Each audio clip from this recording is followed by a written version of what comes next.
Hi everyone, welcome back to our channel. Today on Cooking Up Love, we are making baked apples. They are so simple to make and it's like eating the filling of an apple pie. You won't even miss the crust. This is such a quick and easy comfort dessert for those nights when you're craving a fresh out of the oven dessert that goes into the oven in just a few minutes. It's delicious served plain or warm and gooey with generous scoops of vanilla ice cream and caramel drizzle. Here's a quick look at our ingredients, and I've listed them and the entire recipe in the description box below. Begin by preheating the oven to 375 degrees. Wash 4 apples thoroughly, then use a knife or a spoon to remove most of the core of the apples.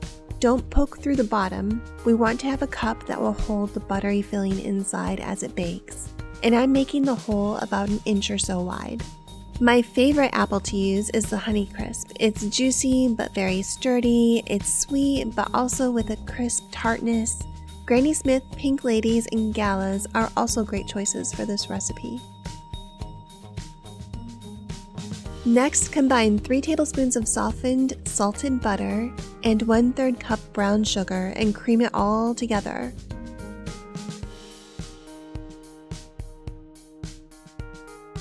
Add 1 teaspoon of cinnamon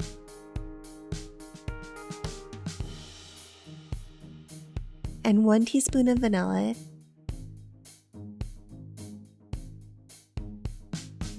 and stir it to mix.